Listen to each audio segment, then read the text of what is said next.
I just want to start off by saying if you want to answer at the end, prepare to be disappointed. There just isn't one. I was an intern at Nickelodeon Studios for a year in 2005 for my degree in animation. It wasn't paid, of course, most internships aren't, but it did have some perks beyond education. To adults, it might not seem like one big one, but most kids at the time would go crazy over it. Now, since I worked directly with the editors and animators, I got to view the new episodes days before they aired. I'll get right to it without giving too many unnecessary details. They had very recently made the SpongeBob movie, and the entire staff was somewhat sapped of creativity, so it took them longer to start up the season. But the delay lasted longer for more upsetting reasons. There was a problem with the Series 4 premiere that set everyone and everything back for several months. Me and two other interns were in the editing room along with the lead animators and sound editors for the final cut. We received a copy of what was supposed to be Fear of a Krabby Patty and gathered around the screen to watch. Now, given that it isn't final yet, animators often put up a mock card, sort of an inside joke for us, with funny, often sometimes lewd titles such as How Sex Doesn't Work. Nothing particularly funny, but work-related chuckles. So when we saw the title card, Squidwards Suicide, we didn't think of it more than a morbid joke. One of the interns did a small throat laugh at it. The happy-go-lucky music plays as is normal. The story began with the Squidward practicing his clarinet, hitting a few sour notes like normal. We hear SpongeBob laughing outside and Squidward stops, yelling at him to keep it down as he has a concert that night and he needs to practice. SpongeBob says okay and goes to see Sandy with Patrick. The bubble splash screen comes up and we see the ending of Squidward's concert. This is when things began to seem off. While playing, a few frames repeat themselves, but the sound doesn't. At this point, sound is synced up with the animation, so yes, that's not common. But when he stops playing, the sound finishes as if the skip never happened. There's a slight murmuring in the crowd before they begin to boo him. Not normal cartoon booing that is common in the show, but you could clearly hear malice in it. Squidward's in full frame and looks visibly afraid. The shot goes to the crowd, with SpongeBob in center of frame, and he too is booing, very much unlike him. That isn't the oddest thing, though. What is odd is everyone had hyper-realistic eyes. Very detailed. Clearly not shots of real people's eyes, but something a bit more real than CGI. The pupils were red. Some of us looked at each other, obviously confused, but since we weren't the writers, we didn't question its appeal to children yet. The shot goes to Squidward sitting on the edge of his bed, looking very forlorn. The view out of his porthole window is a night sky, so it isn't very long after the concert. The unsettling part is that at this point there is no sound. Literally no sound. Not even the feedback from the speakers in the room. It's as if the speakers were turned off, though their status showed them working perfectly. He just sat there, blinking in this silence for about 30 seconds. Then he started to sob softly. He put his hands, tentacles, over his eyes and cried quietly for a full minute more. All the while, a sound in the background very slowly growing from nothing to barely audible. It sounded like a slight breeze through the forest. The screen slowly begins to zoom in on his face. By slow, I mean it's only noticeable if you look at shots 10 seconds apart side by side. His sobbing gets louder. more full of hurt and anger. The screen then twitches a bit, as if it twists in on itself for a split second, then back to normal. The wind through the trees sound gets slowly louder and more severe, as if a storm is brewing somewhere. The eerie part is, the sound in Squidward's sobbing sounded real, as if the sound wasn't coming from the speakers, but as if the speakers were holes and the sound was coming through from the other side. As good as sound as the studio likes to have, they don't purchase the equipment to be that good to produce sound of that quality. Below the sound of the wind and sobbing, very faint, something sounded like laughing. It came at odd intervals and never lasted more than a second, so you had a hard time pinning it. We watched this show twice, so pardon me if things sound too specific, but I've had time to think about them. After 30 seconds of this, the screen blurred and twitched finally, and something flashed over the screen, as if a single frame was replaced. The lead animation editor paused and rewound frame by frame. What we saw was horrible. It was a still photo of a dead child. He couldn't have been more than 6.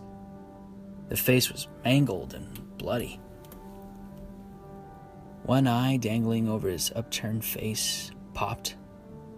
He was naked down to his underwear, his stomach crudely cut open with his entrails laying beside of him. He was laying on some pavement that was probably a road. The most upsetting part was there was a shadow of the photographer. There was no crime tape, no evidence tags or markers, and the angle was completely off for a shot designed to be evidence. It would seem the photographer was the person responsible for the child's death. We were, of course, mortified, but pressed on, hoping that it was just a sick joke. The screen flipped back to Squidward, still sobbing, louder than before, and half body in frame. There was now what appeared to be blood running down his face from his eyes. The blood was also done in a hyper-realistic style, looking as if you touched it, you'd get blood on your fingers. The wind sounded now as if there was a gale blowing through the forest. There were even snapping sounds of branches. The laughing, a deep baritone, lasting at longer intervals and coming more frequently. After about 20 seconds, the screen again twisted and showed a single frame photo. The editor was reluctant to go back. We all were. But we knew we had to. This time the photo was that of what appeared to be a little girl, no older than the first child. She was lying on her stomach, her barrettes in a pool of blood next to her. Her left eye was too popped out and popped naked except for the underpants. Her entrails were piled on top of her above the crude cut along her back. Again, the body was on the street and photographer's shadow was visible, very similar in size and shape to the first. I had to choke back vomit, and one intern, the only female in the room, ran out. The show resumed. About 5 seconds after this second photo played, Squidward went silent, as did all sound, like it was when the scene started. He put his tentacles down, and his eyes were now done in hyper-realism like the others were in the beginning of the episode. They were bleeding, bloodshot, and pulsating. He just stared at the screen, as if watching the viewer. After about 10 seconds, he started sobbing again, this time not covering his eyes. The sound was piercing and loud, and most fear-inducing of all is his sobbing was mixed with screams. Tears and blood were dripping down his face at a heavy rate. The wind sound came back, and so did a deep voice laughing. This time, the still photo lasted for a good 5 frames. The animator was able to stop it on the 4th and backed up.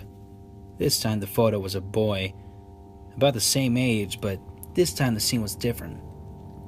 The entrails were just being pulled out from the stomach wound by a large hand. The eye popped and dangling, blood trickling down. The next animator proceeded. It was hard to believe, but the next one was different, but we couldn't tell what. He went on to the next, same thing. He went back to the first and played them quicker, and I lost it. I vomited on the floor, the animating and sound editors gasping at the screen. The 5 frames were not as if they were 5 different photos. They were played out as if they were frames from a video. We saw the hand slowly lift out the guts. We saw the kid's eyes focus on it. We even saw 2 frames of the kid beginning to blink. The lead sound editor told us to stop. He had to call it in to the creator to see this. Mr. Hillenberg arrived within about 15 minutes. He was confused as to why he was called down there, so the editor just continued the episode. Once a few frames were shown, all screaming, all sound again stopped. Squidward was just staring at the viewer, full frame of the face, for about 3 seconds. The shot quickly panned out, and that deep voice said, "Do it." We see in Squidward's hands a shotgun. He immediately puts the gun in his mouth and pulls the trigger. Realistic blood and brain matter splatters all over the wall behind him and his bed, and he flies back with the force. The last 5 seconds of this episode shows his body on the bed, on his side, one eye dangling on what's left of the head above the floor, staring blankly at it. Then the episode ends. Mr. Hellenberg was obviously angry at this. He demanded to know what the hell was going on. Most people left the room at this point, so it was just a handful of us to watch it again. Viewing the episode twice only served to imprint the entirety of it in my mind and caused me to have horrible nightmares. I'm sorry I stayed. The only theory we could think of was the file was edited by someone in the chain from the drawing studio in here. The CTO was called in to analyze when it happened. The analysts of the file did not show the editor over the new material. However, the timestamp of it was a mere 24 seconds before we began viewing it. All equipment involved was examined for foreign software and hardware as well as glitches, as if the timestamp may have glitched and showed the wrong time. But everything checked out fine. We don't know what happened, and to this day, nobody knows. There was an investigation due to the nature of the photos, but nothing came of it. No child was identified, and no clues were gathered from the data involved, nor physical clues of the photos. I never believed in unexplainable phenomena before, but now that I have something happen and I can't prove anything about it beyond anecdotal evidence, I just think twice about things.